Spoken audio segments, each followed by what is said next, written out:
hướng dẫn sống sót ở địa ngục. Tôi tỉnh dậy trong một cái nhao thai, hoảng loạn và ngạt thở vì nước ối. Tôi cào cấu vào những bức tường bằng thịt, dùng tất cả sức lực để thoát ra. Với một tiếng rách toạc ướt át, tôi rơi xuống những viên đá lót đường đầy bùn bên dưới. Chúng làm trẹo cổ chân tôi khi tôi chạm đất. Mưa lạnh xối xả rửa sạch cơ thể trần truồng của tôi khỏi chất lỏng trong túi nhau. Tôi cố gắng đứng dậy nhưng không thành công. Con đường trước mắt thật xa lạ, như một mớ hỗn độn của các kiểu kiến trúc từ hiện đại đến cổ xưa. Bầu trời phía trên cuộn xoáy với những đám mây bão, chiếu sáng không ngừng bằng những tia chớp. Một người đàn ông tiến lại gần tôi, tóc hắn bết bẩn và mưa chảy xuống bộ quần áo da không đồng bộ của hắn. Hắn không nói gì, chỉ đứng nhìn tôi quằn quại trên mặt đất. Làm ơn, tôi thở hổn hển. Cứu tôi với. Hắn đáp lại bằng cách dẫm chân lên mặt tôi, làm vỡ quai hàm và khiến tầm nhìn của tôi mờ đi. Hắn chuyển sang tay chân tôi, dẫm đạp và kéo mạnh cho đến khi nghe thấy tiếng xương gãy. Tê liệt, trần truồng và gào thét. Tôi không thể làm gì để tự vệ khi hắn bắt đầu ăn thịt tôi khi tôi vẫn còn sống. Lần đầu tiên tôi đến với địa ngục này không có gì lạ thường. Đây là nơi mà ít người sống sót qua được giờ đầu tiên, huống chi là qua đêm đầu tiên. Sau khi chết, họ sẽ được tái sinh từ một nhao thai mới ở một khu vực khác của thành phố này. Cuối cùng, họ học được cách tấn công người đầu tiên xuất hiện trước mặt họ, và nếu may mắn, họ có thể giết được người đó. Đây là quy luật duy nhất của địa ngục. Kẻ mạnh sẽ săn lùng kẻ yếu. Hãy quen với sự thật này nếu bạn muốn sống sót đến kiếp sau. Tôi sẽ giúp bạn một tay. Hãy coi nó như một quyển sổ tay hướng dẫn về địa ngục, một lời nhắc nhở điển hình. Nhưng đừng nhầm lẫn, tôi không làm điều này chỉ vì lòng tốt của mình. Khi bạn chết, bạn sẽ nợ tôi một ân tình. Đừng lo lắng về việc tìm kiếm tôi cam đoan rằng chúng ta sẽ gặp nhau vào một ngày nào đó. Vĩnh hằng là một khoảng thời gian rất dài, vì vậy điều quan trọng không phải là nếu, mà là khi. Tuân theo những gì tôi chỉ dẫn, có lẽ bạn sẽ có cơ hội tránh được số phận đen tối đã chờ đợi tôi khi tôi đặt chân vào địa ngục. Chào mừng đến với địa ngục. Có một số người thề rằng khi họ chết, họ đã nhìn thấy một ánh sáng ở cuối con đường hầm. Đối với tôi, những người đó, một là họ đã mơ màng và hai là họ đang nói dối.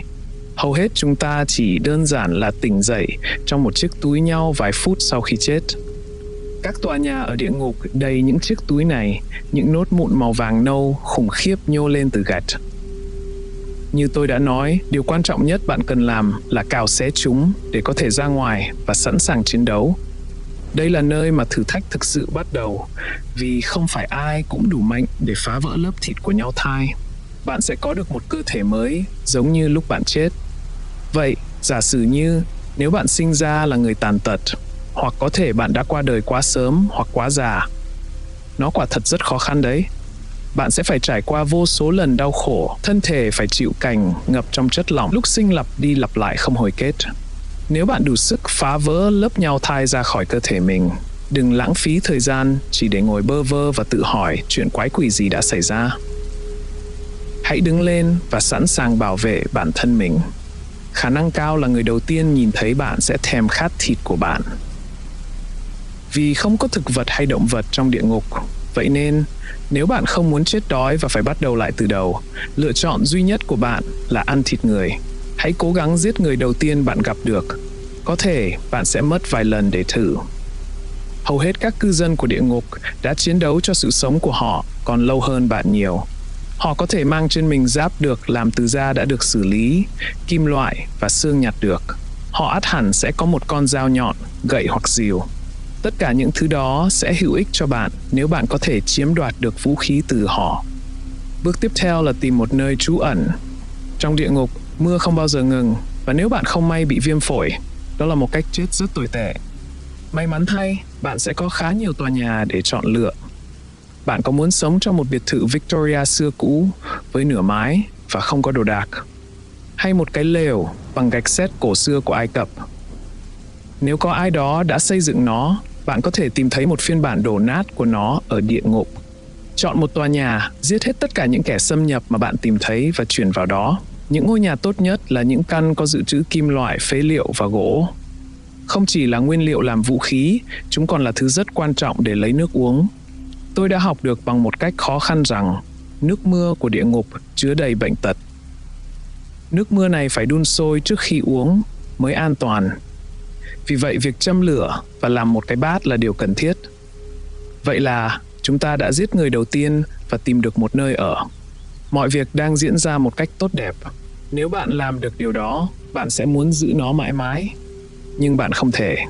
Cuối cùng, có thứ gì đó sẽ giết bạn và bạn sẽ phải bắt đầu lại từ đầu. Kỷ lục của tôi là 1 năm.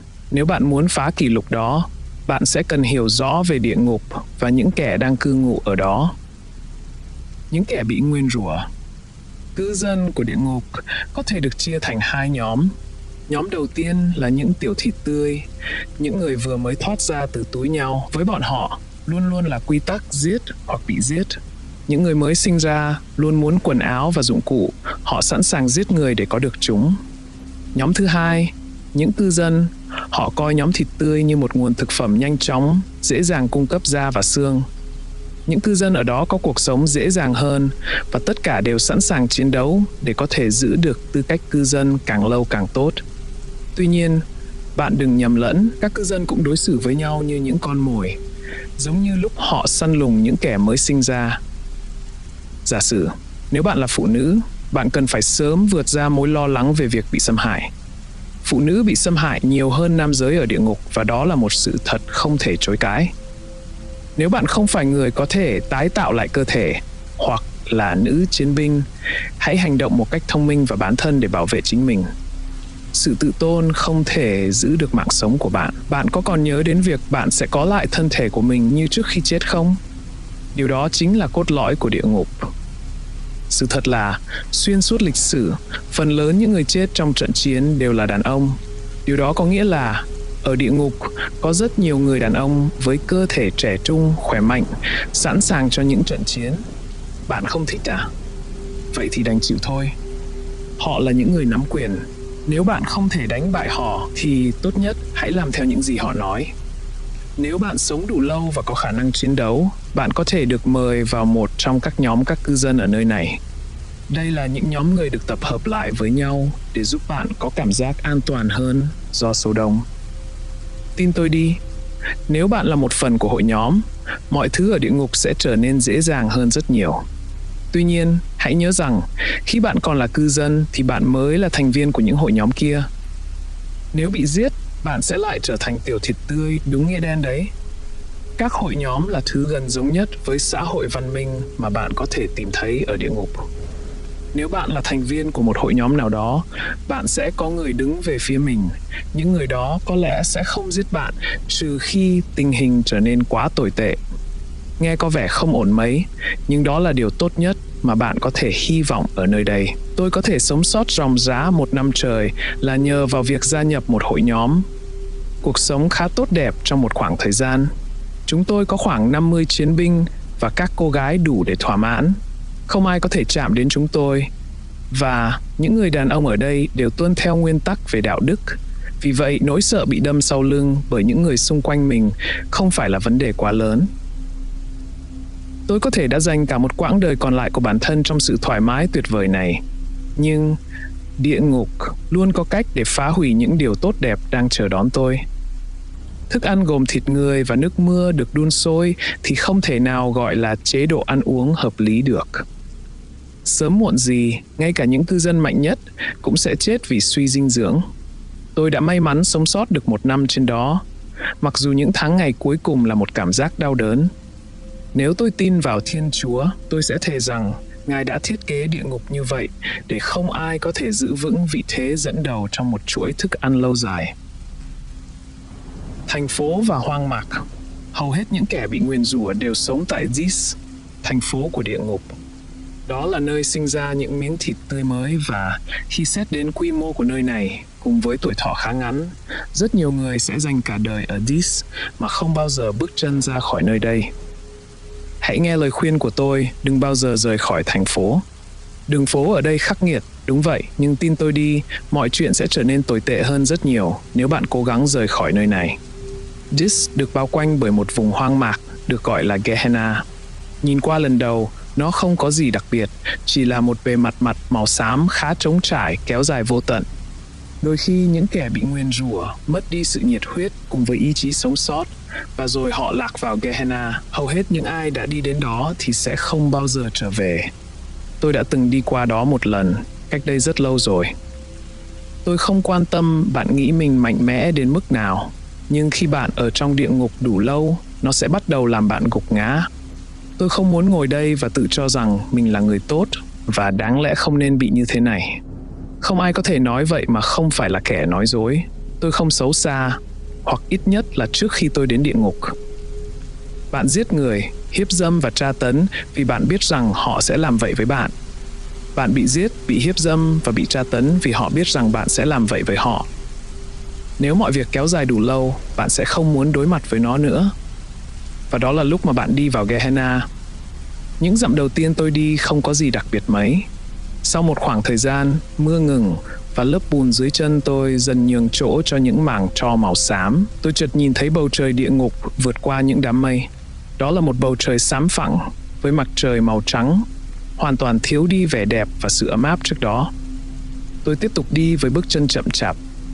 Khi đi qua Gehenna, tôi không còn cảm thấy muốn ăn uống hay ngủ nghỉ gì nữa.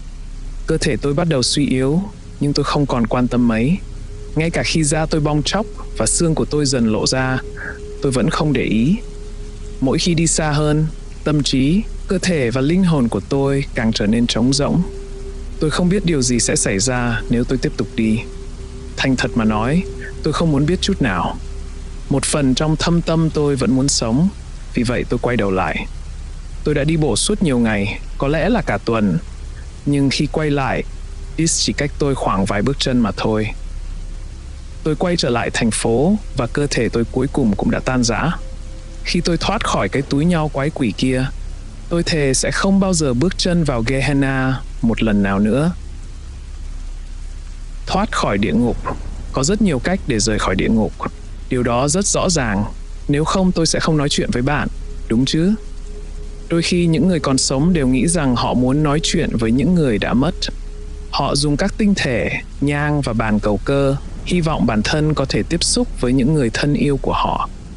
Phần lớn, bọn họ đều đang tự đánh lừa bản thân rằng họ đã trò chuyện được với những người đó. Họ cười hoặc khóc và tin rằng bà nội thân yêu của họ đang chơi đàn hạc trên mây trước khi bắt đầu cuộc sống mới của mình. Một số người có khả năng tiếp cận chúng tôi. Họ có thể mở một cánh cổng giữa địa ngục và thế giới của những người sống. Chúng tôi nhìn thấy chúng như một cột lửa kéo dài từ những đám mây.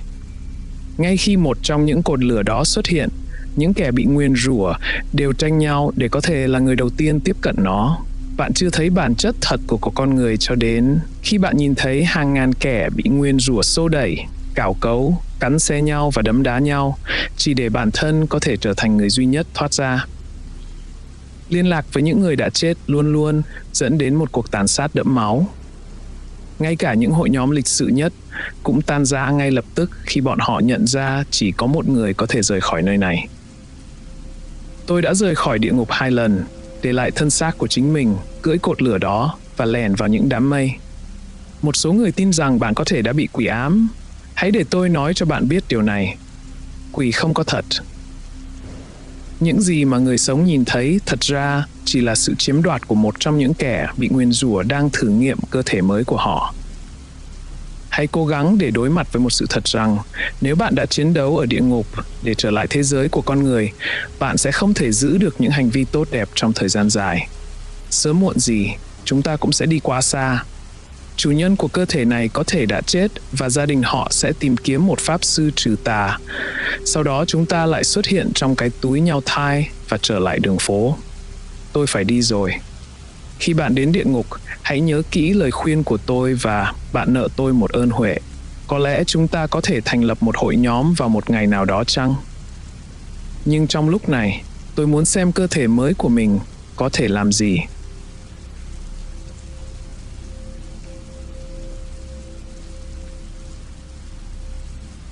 Đến giờ, bạn chắc hẳn đã có một ý tưởng rõ ràng về những gì bản thân sẽ phải đối mặt ở địa ngục.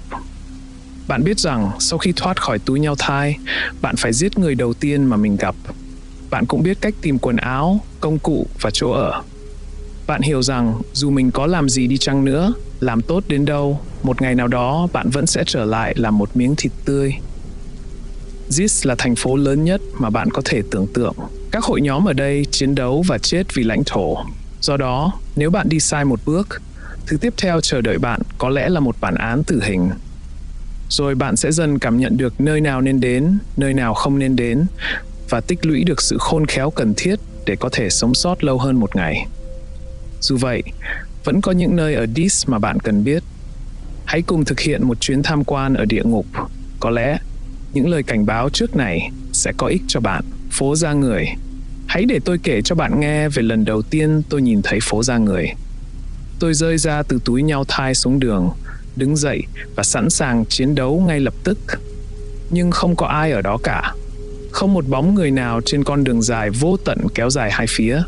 Tôi thả lỏng một chút và nhìn xung quanh.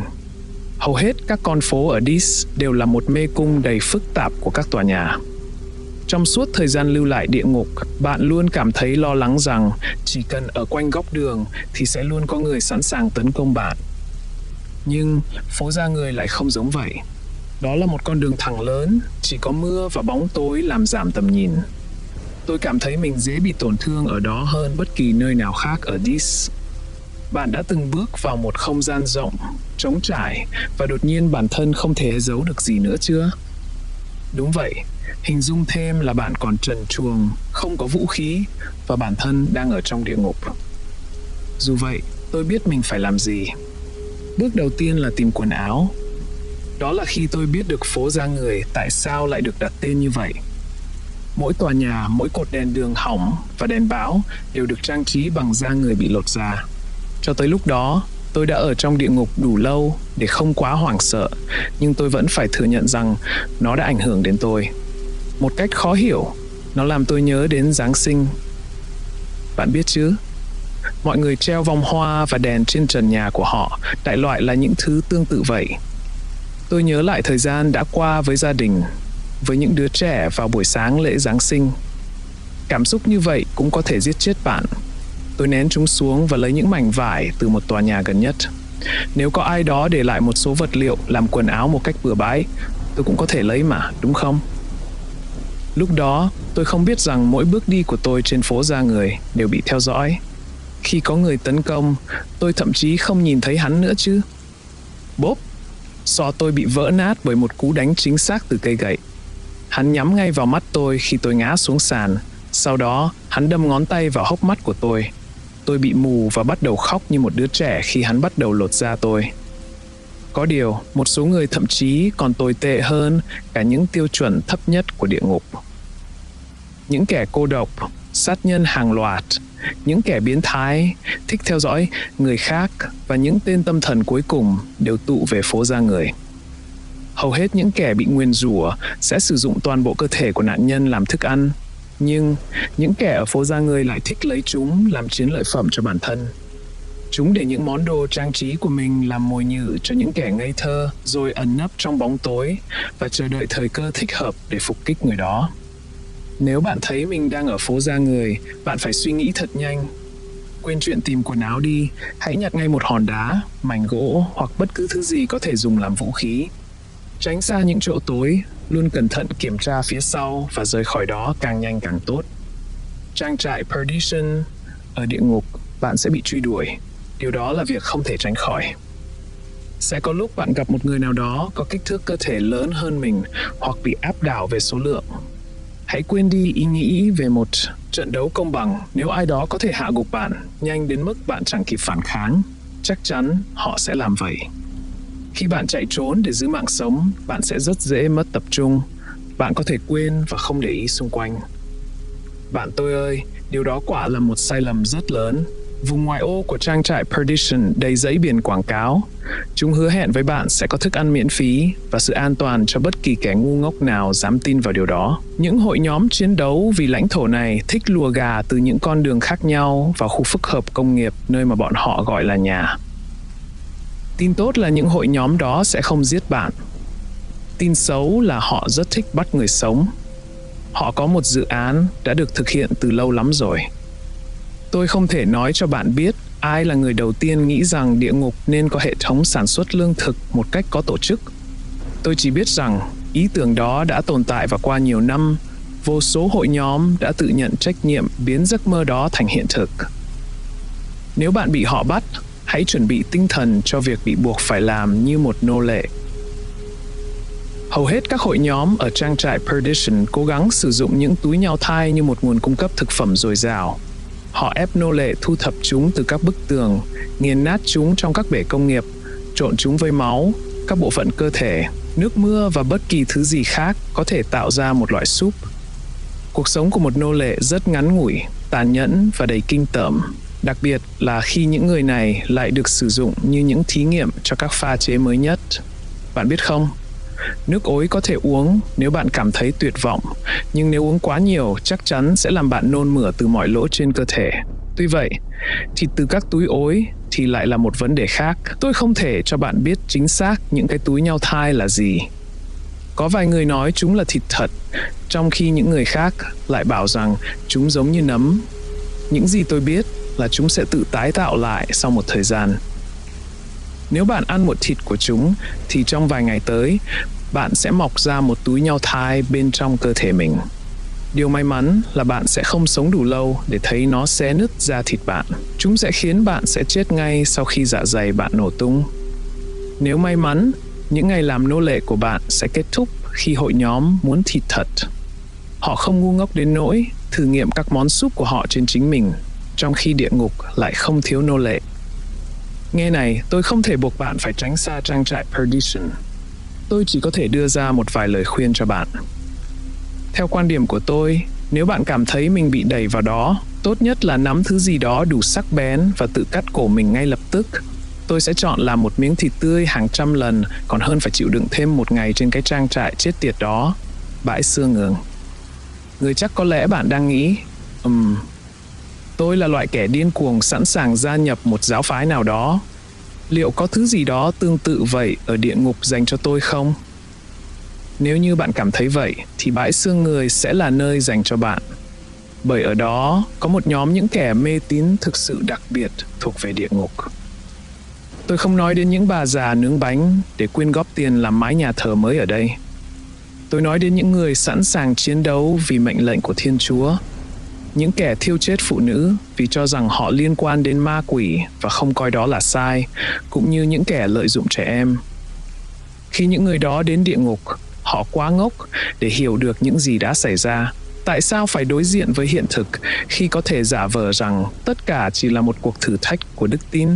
Họ tìm thấy những người có cùng chí hướng ở bãi xương người. Tôi nghe nói rằng trước đây, bãi xương người từng là một nhà thờ lớn được bao quanh bởi nghĩa địa trải dài vô tận. Có lẽ điều đó đúng, nhưng tôi không chắc chắn mấy. Ngày nay, nó đã trở thành một thị trấn nhỏ với những ngôi đền và nhà thờ được xây dựng từ những loại vật liệu lượm nhặt được từ các con phố. Khi nhìn khắp nơi, bạn sẽ thấy những kẻ mê tín với đôi mắt cuồng, nhiệt đang tranh luận về sự cứu rỗi từ góc nhìn của riêng họ và những băng nhóm đeo mặt nạ sẵn sàng săn lùng những tín đồ mới. Ở bãi xương người, hoạt động chính là tự sỉ nhục thân thể. Khi bạn nghe những bài thuyết pháp đầy hỗn loạn, bạn sẽ biết được rằng thân xác là xấu xa và phải được thanh lọc khỏi tội lỗi. Chúng ta cảm thấy may mắn khi được giao nhiệm vụ thánh thiện này và biết ơn vì có cơ hội được chuộc lỗi trước mặt Thiên Chúa. Cư dân của bãi xương, người có rất nhiều thời gian và đã nhiều lần thực hành để thành thạo trong việc tra tấn và sỉ nhục người khác. Tôi không phải là người tốt gì. Tôi đã giết người, hiếp dâm và ăn thịt người. Nhưng tôi thật lòng nói với bạn rằng tôi chưa bao giờ có thể tưởng tượng ra những điều điên rồ đang diễn ra ở bãi xương người. Tôi đã vô tình đi vào đó một lần và từ đó về sau, tôi không thể xóa bỏ những ký ức kinh tởm ấy ra khỏi đầu. Tôi nhìn thấy một người phụ nữ trần truồng và bị trói. Cô ấy bị ép quỳ xuống và bị tra tấn bằng thanh sắt còn nóng. Một vị linh mục đã tự khâu miệng và mắt của mình trước đám đông rồi cắt bỏ cậu nhỏ của mình bằng một mảnh đá. Một cậu bé 14 tuổi bị treo trên thánh giá một cách công khai, một cô gái bị chết đuối trong đống phân, một ông lão bị một khối đá sắc bén đâm sâu vào phần dưới móng tay. Tôi có thể liệt kê thêm cả trăm tội ác khác được thực hiện dưới danh nghĩa của sự cứu rỗi. Hãy tránh xa khỏi bãi xương người. Những người ở đó đều nghĩ rằng địa ngục chẳng đủ tàn ác để thỏa mãn họ. Hãy quên đi sự cứu rỗi, quên đi Thiên Chúa. Cách duy nhất để bạn thoát khỏi địa ngục là cưỡi lên cột lửa và chiếm lấy một thân xác nào đó còn sống. Hãy tập trung vào điều đó nếu bạn muốn thoát khỏi đây. Những kẻ bị nguyền rủa không thể cứu rỗi bạn. Họ chỉ mang đến sự đau đớn mà thôi.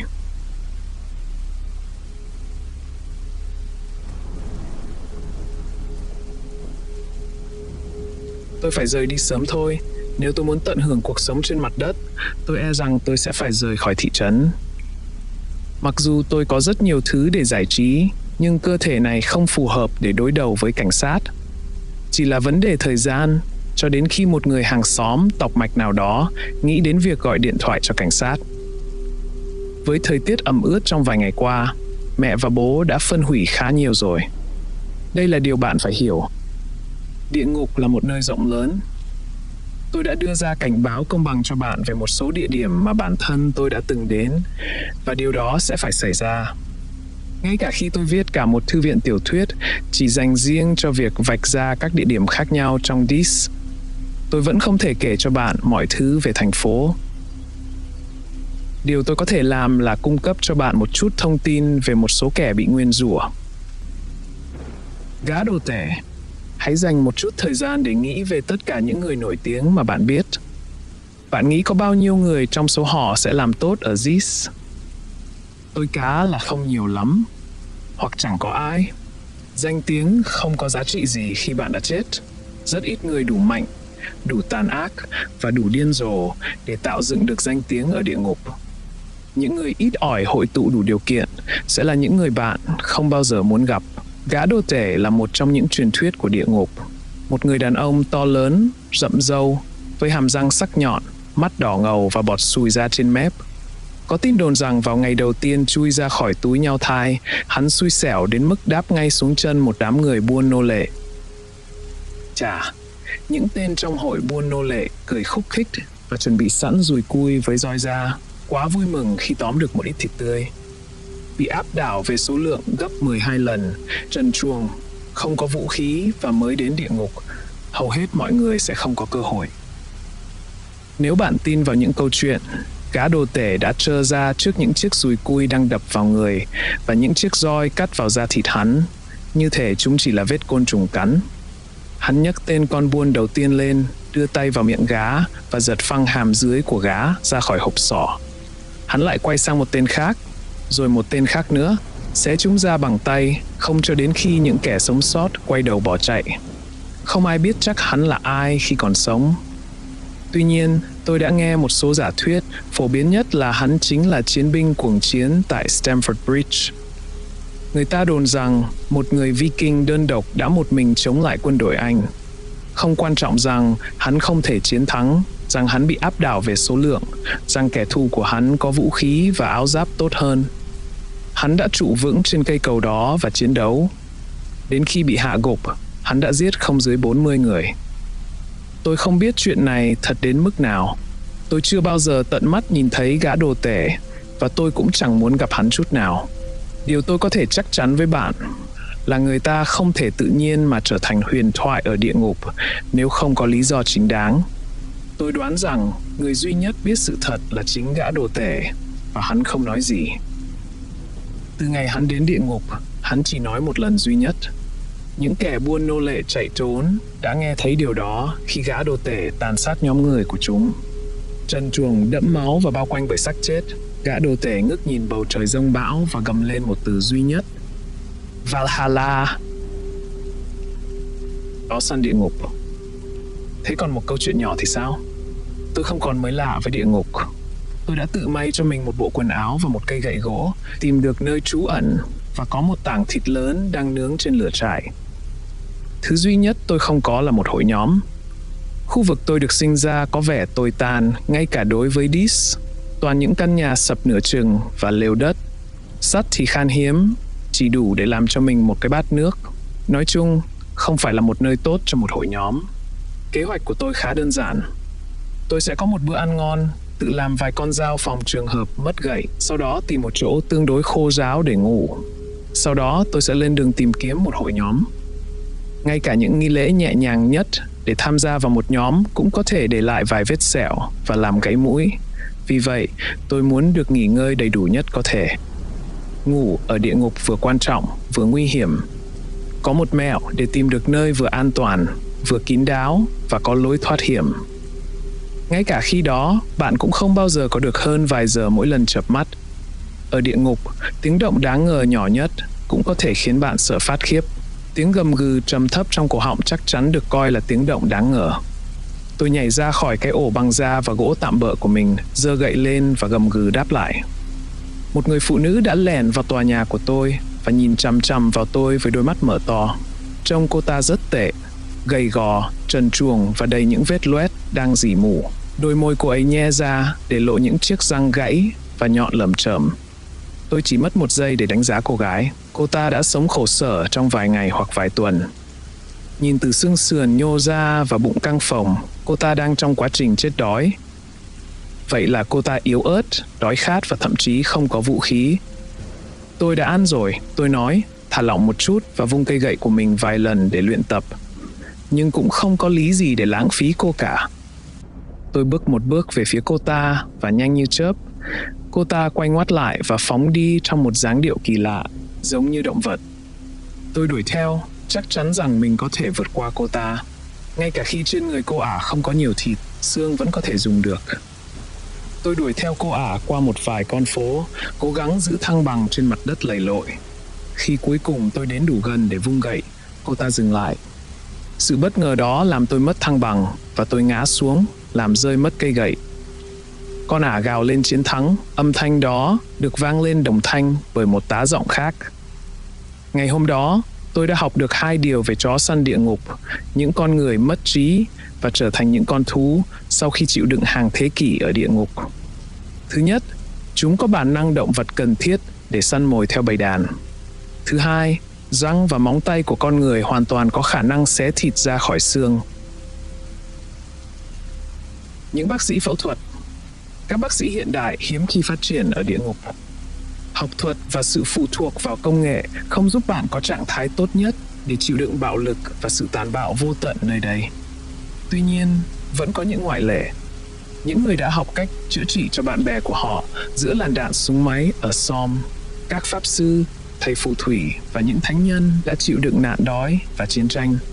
Những người sống sót biết cách hàn gắn vết thương của chính mình giữa rừng sâu. Đó là một vài người có thể đủ mạnh để hành nghề đối với những kẻ bị nguyền rủa.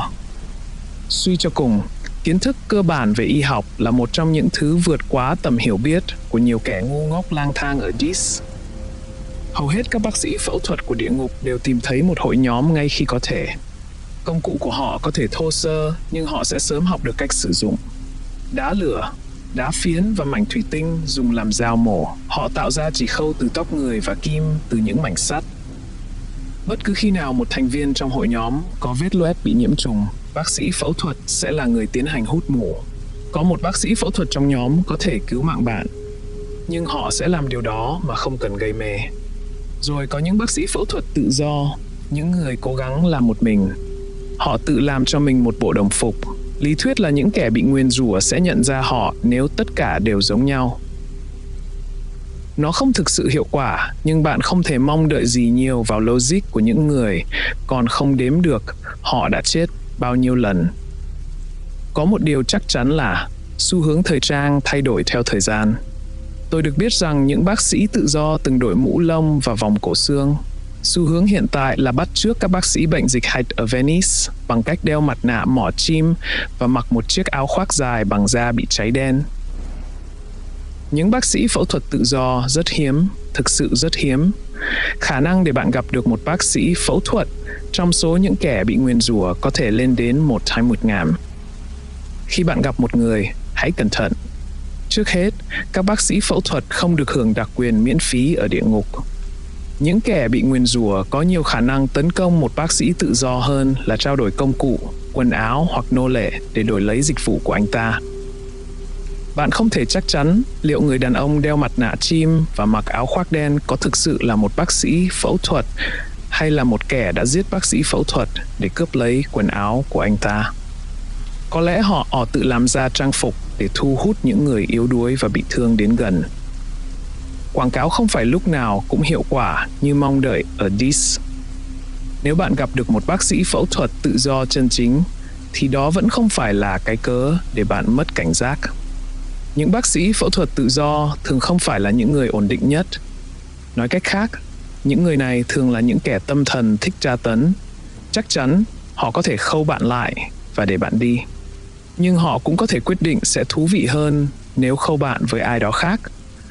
Họ có thể cho rằng việc trả giá bằng một cánh tay và một chân cho dịch vụ của họ nên được hiểu theo nghĩa đen. Họ có thể hóa ra là một kẻ giết người hàng loạt đầy tham vọng, chỉ là chưa tìm được đường đến phố ra người mà thôi. Với mỗi bác sĩ tự do đang cố gắng làm một công việc khó khăn ở một nơi còn khó khăn hơn, có hàng tá kẻ tâm thần muốn thử nghiệm trò chơi của mình lên một người nào đó bị thương quá nặng để chống trả. Hãy gắn bó với bác sĩ phẫu thuật trong nhóm của bạn nếu bạn đủ may mắn để có được một người. Nếu không, hãy học cách tự vá vết thương của mình. Tin tôi đi, nếu bạn biết đọc, thì bạn đã có lợi thế về trí tuệ hơn rất nhiều cư dân của địa ngục rồi. Giáo dục phổ cập là điều khá mới mẻ ở đây. Những bác sĩ phẫu thuật tự do không đáng để mạo hiểm đến thế đâu. Quỷ lai. Tại đây, tôi sẽ thành thật với bạn. Tôi không biết quỷ lai có thực sự tồn tại không. Những gì tôi sẽ nói với bạn là điều mà người khác đã nói với tôi. Quyết định xem nó có đúng hay không là tùy thuộc vào bạn. Cá nhân tôi thực sự hy vọng là không. Người ta hãm hiếp lẫn nhau trong địa ngục. Nó xảy ra rất nhiều. Nếu bạn không đủ mạnh mẽ, điều đó sẽ xảy ra rất nhiều lần với bạn.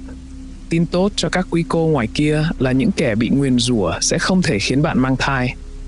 Hầu như bạn sẽ không bao giờ bị thụ thai. Tôi nói hầu như vì nếu bạn tin vào những câu chuyện, có một khả năng vô cùng nhỏ rằng vài trong số những tinh trùng đó sẽ tỉnh dậy và tìm được đến trứng. Để bạn dễ hình dung, hãy coi mức độ hiếm hoi của sự xuất hiện một cặp song sinh dính liền tương đương với khả năng thụ thai. Khả năng một phụ nữ mang thai sống sót qua 9 tháng ở địa ngục có lẽ phải đạt đến mức độ hiếm hoi như 3 bào thai dính liền. Bạn đang nói về một cơn bão hoàn hảo thổi bay hết các khả năng ở đây. Nhưng đây là sự vĩnh cửu. Một con khỉ ngẫu nhiên đánh máy sẽ cuối cùng tạo ra được toàn bộ tác phẩm của Shakespeare nếu nó làm điều đó mãi mãi. Kết quả của cơn bão hoàn hảo đó, của những con khỉ với cái máy đánh chữ của chúng là một quỷ lai. Một đứa trẻ được thụ thai và sinh ra ở địa ngục. Tôi không nói là chúng có tồn tại được chứ. Tôi đang nói là tôi đã gặp một người thề rằng điều đó là có thật và anh ta đã tận mắt nhìn thấy một con quỷ lai. Thỉnh thoảng bạn nhìn thấy những đứa trẻ trong túi nhau thai của chúng. Thường thì đó chỉ là một cái xác. Thỉnh thoảng bạn thấy một đứa trẻ đang chết đuối. Hầu hết những kẻ bị nguyền rủa đều phớt lờ chúng. Chúng sẽ không thể sống sót dù chỉ một ngày trên đường phố, ngay cả khi bạn có đủ khả năng dành toàn bộ sự chú ý cho chúng. Tốt hơn là nên để chúng như vậy. Chỉ có những kẻ thực sự biến thái mới cắt thủng túi và... Thôi, tôi sẽ không hoàn thành suy nghĩ đó. Tôi đang bị lạc đề. Vậy nên con quỷ lai này có thể có hoặc không tồn tại, dường như khá giống với một đứa trẻ bình thường. Nó khóc, nó ị và nó bú mẹ như một đứa trẻ bình thường. Người mẹ là một phần của một hội nhóm và có thể họ đã bảo vệ cô ta suốt thai kỳ. Thật khó để nói cho bạn biết lý do tại sao. Có lẽ là vì tò mò. Khi đứa trẻ được sinh ra, cả nhóm tụ tập lại để xem. Trong nhóm đó có người đã kể cho tôi nghe câu chuyện này. Một người mà tôi đã gặp nhiều năm sau đó và cuối cùng đã giết chết hắn. Người đàn ông này cắt dây rốn của đứa bé và nâng nó lên ngang mặt. Tất cả đàn ông trong nhóm đều đã cưỡng hiếp người mẹ vào lúc nào đó và họ muốn xem đứa trẻ có giống ai không. Quỷ lai trông giống như một đứa trẻ bình thường theo mọi cách ngoại trừ một thứ. Đôi mắt của nó chết chóc, vô hồn như mắt búp bê. Chắc chắn đứa trẻ vẫn sống, nó cựa quậy và khóc như một đứa trẻ bình thường. Nhưng đôi mắt nó mở to, không nhắm như mắt của trẻ sơ sinh nên làm. Mở to, trống rỗng, như mắt búp bê. Nếu câu chuyện đó là sự thật thì tôi không trách hội nhóm đã giết chết đứa trẻ. Một thứ như thế không nên tồn tại. Được rồi, xong rồi, tôi phải đi đây. Đây là điểm mà người ta thường muốn mọi thứ được đúc kết lại. Một vài con rồng bị giết, một vài thiếu nữ được cứu. Ít nhất bạn có thể mong đợi một bài học đạo đức nào đó để suy ngẫm. Tôi nghĩ rằng trong trường hợp này, những thứ như thế này không đúng trọng tâm. Không có con rồng nào để giết, không có bài học đạo đức nào để học. Chúng ta không sống hạnh phúc mãi mãi, không có sự tiết lộ lớn, không có sự xoay chuyển bất ngờ, không có mục đích, không có sự cứu rỗi, không có hy vọng. Chỉ có vĩnh cửu giữa những đồng loại của chúng ta.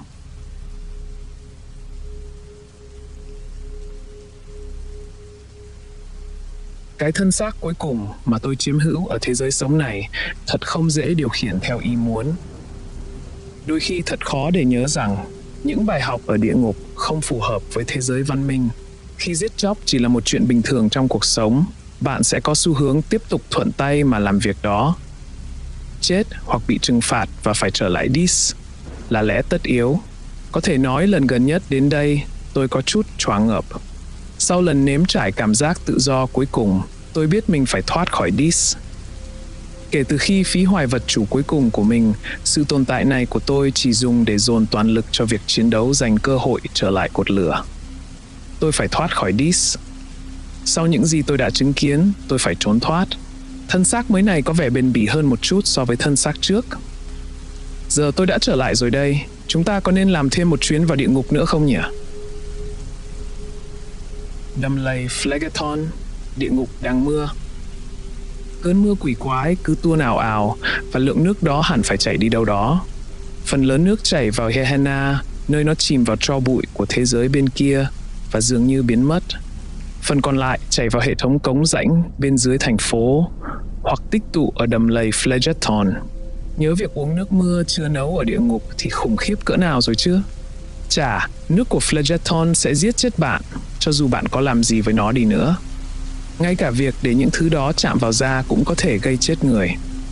Bạn thấy đấy, đầm lầy không chỉ chứa đầy bệnh tật và thối rữa, mà còn chứa đầy chất thải hóa học.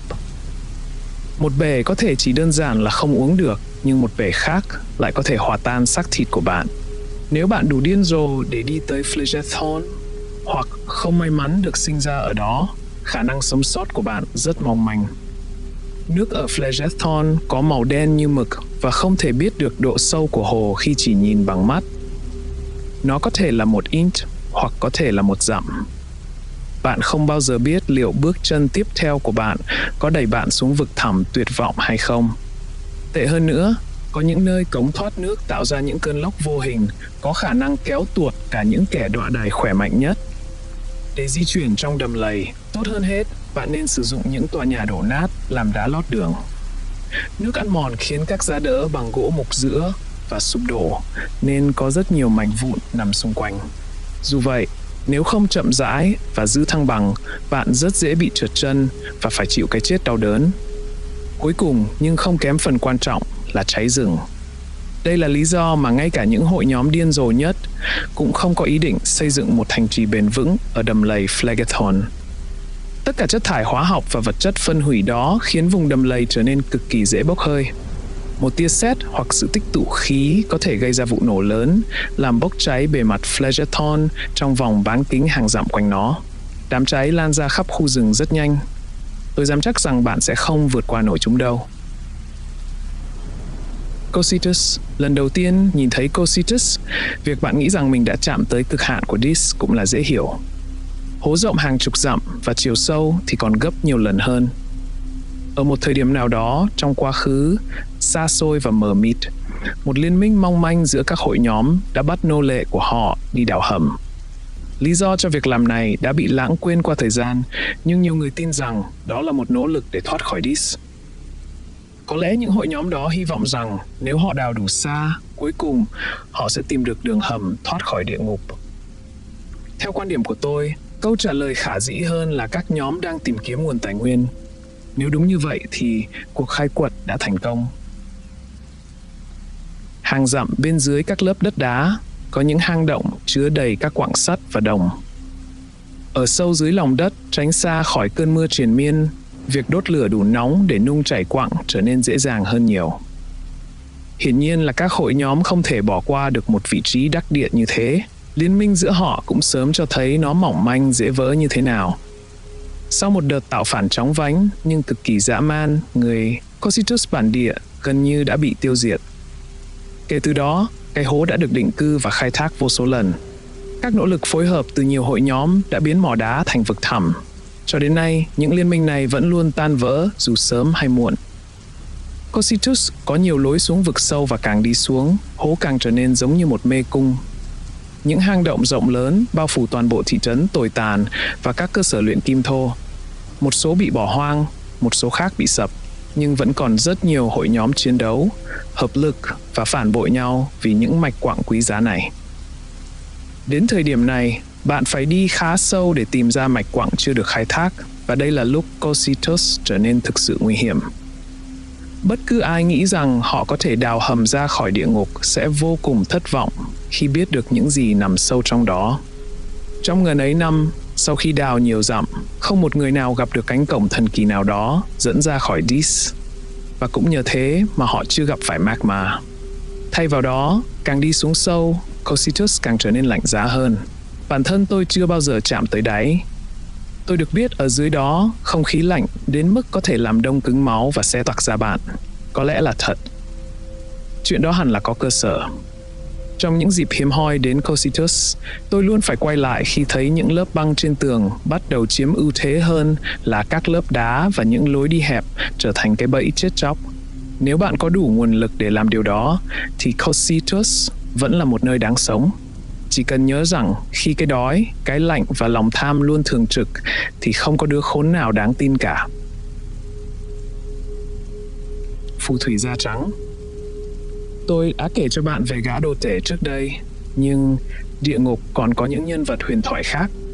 Mỗi nhân vật đều có những ẩn ý riêng, kẻ đoạt mạng, bác sĩ tử thần, tên bạo chúa và nhiều nhân vật khác. Cho đến nay, tôi chỉ gặp một trong những nhân vật này. Trong lần cuối cùng ở địa ngục, tôi tình cờ gặp phù thủy da trắng. Như mọi truyền thuyết khác, sự thật về phù thủy da trắng có xu hướng bị nhấn chìm trong màu sắc mê tín dị đoan. Tôi đã nghe rất nhiều giả thuyết về việc cô ấy là ai. Phù thủy da trắng là một phù thủy hút máu có đôi mắt ác quỷ. Phù thủy da trắng là một nữ quỷ Gorgon có thể hóa đá kẻ khác bằng ánh mắt của mình. Phù thủy da trắng là một con quỷ hấp tinh có khả năng thao túng tâm trí của những người đàn ông mà cô ta muốn hút cạn sinh lực. Tất cả đều là nhảm nhí. Tôi đã thấy phù thủy da trắng và tôi biết sự thật về cô ta. Lần đầu tiên nhìn thấy cô ta, tôi đã không nhận ra đó là ai. Cô ta khỏa thân và bị kẹt trong cuộc giao tranh với một cư dân có vũ khí, nên tôi đã nhầm cô ta với một linh hồn mới đến. Đây là mẹo dành cho bạn. Nếu bạn thấy một cư dân đang đánh nhau với một linh hồn mới, hãy giết cả hai trong lúc họ không chú ý. Tôi chính xác là đã tính làm thế, nhưng có điều gì đó về cuộc đối đầu dường như không ổn. Người dân thường chiếm thế thượng phong trong cuộc chiến với một linh hồn mới, và cuộc đối đầu đặc biệt này chắc chắn có phần nào đó phiến diện. Cô ta khỏa thân trong khi người kia mặc đồ da và xương. Cô ấy không có vũ khí trong khi người kia có một cây gậy thô lớn. Cô ấy nhỏ bé yếu ớt trong khi người kia lại to lớn khổng lồ. Mặc dù gã đàn ông có lợi thế, nhưng hắn rõ ràng lại rất sợ cô ta. Quy luật của địa ngục quy định rằng lẽ ra hắn ta phải đập vỡ sọ, lột da và ăn thịt cô ta, nhưng điều đó đã không xảy ra. Hắn ta lóng ngóng và dường như đang cố chạy thoát trong tuyệt vọng. Mỗi cú vung gậy của hắn đều vụng về và những cú đánh nhắm vào cô ta dường như chẳng chút hề hấn gì. Tôi chỉ đứng nhìn người phụ nữ khỏa thân mong manh dễ vỡ này giật lấy cây gậy từ bàn tay cứng đờ của gã đàn ông kia và vung nó vào đầu gối anh ta. Tôi đã quen với tiếng xương gãy, nhưng lần này tiếng động đó khiến tôi giật mình. Làm thế quái nào chuyện này lại xảy ra được? Cô ta đập cây gậy xuống đầu gối bên kia của gã đàn ông, rồi đến khuỷu tay, rồi đến mắt cá chân, rồi đến vai. Cô ta mặc nhiên để anh ta suy sụp và la hét trên nền đất. Cô ta đã hoàn toàn có thể kết liễu anh ta bằng một cú đánh vào đầu, cướp quần áo của anh ta và chiếm lấy vị trí cư trú hợp pháp cho mình. Đó là cách địa ngục vận hành. Đó là những quy tắc tôi đã học được qua quá trình trải nghiệm đẫm máu. Nhưng chuyện đó đã không xảy ra. Thay vì giết anh ta, cô ta ngồi xuống bên cạnh người đàn ông đang quằn quại trong bùn và nắm lấy tay anh ta. Tôi thực sự nghĩ rằng cô ấy sẽ an ủi anh ta, cho đến khi cô ta bắt đầu bẻ ngón tay của hắn. Từng cái một, cô ta búng ngón tay vào cả hai bàn tay anh ta với một sự thản nhiên mà tôi không thể hiểu nổi. Tra tấn là điều thường thấy ở địa ngục, nhưng luôn có mục đích đằng sau nó. Những người ở phố Da Người làm điều đó cho dục lạc bạo ngược của họ, và những người ở bãi xương, người làm điều đó vì những nghi lễ thanh tẩy điên rồ. Người phụ nữ này đã vô cớ làm điều đó mà không hề bộc lộ một chút biểu cảm nào. Thực lòng tôi không biết liệu cô ấy có hiểu rằng mình đang gây đau đớn cho anh ta hay không nữa. Tôi không nghĩ tâm trí của cô ấy hoạt động giống chúng ta. Cuối cùng, người cư dân đó đã bất tỉnh. Một người đàn ông chỉ có thể chịu đựng nhiều đau đớn trước khi cú sốc đánh gục anh ta. Chắc bây giờ cô ta đã hài lòng rồi nhỉ? Chắc chắn cô ta sẽ lấy quần áo của anh ta và lập lại trật tự của địa ngục. Không. Cô ấy đứng dậy, hơi nghiêng đầu và phát ra âm thanh đầu tiên. Đó không phải là tiếng kêu đắc thắng, cũng không phải là tiếng thở dài nhẹ nhõm. Thay vào đó, âm thanh cô ấy tạo ra chẳng khác gì một tiếng ngạc nhiên yếu ớt. Hửm. Dường như cô ta không hiểu tại sao đồ chơi của mình tự dưng lại bất động. Cô ta đứng dậy và bước ra khỏi chỗ anh ta nằm, dường như bằng lòng để anh ta sống với trạng thái bất tỉnh và què quặt trên mặt đất. Cô ta giữ lại cây gậy của anh ta, nhưng lại không lấy quần áo. Cái lạnh buốt và cơn mưa dường như không làm cô ta bận tâm. Rồi cô ta nhìn tôi. Trong khoảnh khắc đó, tôi biết mình đang chạm trán với phù thủy da trắng. Tôi nhìn vào mắt cô ta và không thể cử động được. Tôi hiểu ngay cô ta là gì, và nỗi kinh hoàng tột độ về nó làm người tôi cứng đờ. Phù thủy da trắng không phải là phù thủy hút máu. Cô ấy không phải là nữ quỷ Gorgon và cũng không phải là quỷ hấp tinh. Phù thủy da trắng là một con quỷ lai. Thật khó để diễn tả chính xác sự tê liệt từ cái nhìn của quỷ lai. Khuôn mặt hoàn toàn vô tri giác đó và đôi mắt nhìn chằm chằm chết chóc đó không giống con người. Nó giống như việc nhìn vào khuôn mặt của một con ma nơ canh và biết rằng nó đang nhìn lại bạn. Hửm lại là âm thanh đó. Sự hiếu kỳ vô tư đó không nên tồn tại trong thế giới của kẻ săn mồi và con mồi. Kẻ nào mạnh nhất kẻ đó sống. Đó là chân lý. Không ai ở thành phố Zis có quyền phát ra thứ tiếng đó. Cô ta lúng túng tiến một bước về phía tôi và tôi thấy chân phải của cô ta đã bị gãy. Có vẻ như cuộc ẩu đả của cô ta với người cư dân ban nãy đã khiến cô ta bị thương. Chỉ là cô ta không nhận ra điều đó mà thôi. Cô ta cố gắng đi lại bình thường mà hoàn toàn không biết rằng một chân của mình đã bị gãy. Không cần biết bạn cứng rắn đến mức nào, nhưng không ai có thể dồn toàn bộ trọng lượng của mình lên một cái chân bị gãy mà không hề nhăn mặt. Hửm. Cô ta bước lại gần. Sự di chuyển như thây ma của cô ta dần dần thu hẹp khoảng cách giữa chúng tôi, trong khi tôi vẫn đang nhìn chằm chằm vào cô ta. Cô ta giơ cây gậy lên và bản năng sinh tồn của tôi cuối cùng cũng phát huy tác dụng. Thần chú bất động của cô ta bị phá vừa đủ để tôi loạng choạng lùi về phía sau và tránh cú vung của cô ta. Tôi đã chạy. Tôi chạy trốn khỏi một người phụ nữ bị gãy chân và tôi thậm chí không hề xấu hổ về điều đó. Nhìn lại trải nghiệm của mình, có một số điều tôi không thể hiểu được. Phù thủy da trắng là một con quỷ lai, tôi chắc chắn về điều đó. Cô ta sinh ra ở địa ngục, và địa ngục là tất cả những gì cô ta từng biết. Trông cô ta cũng khoảng 30 tuổi. Điều đó là bất khả thi. Không có em bé nào sống sót được lâu ở Dis.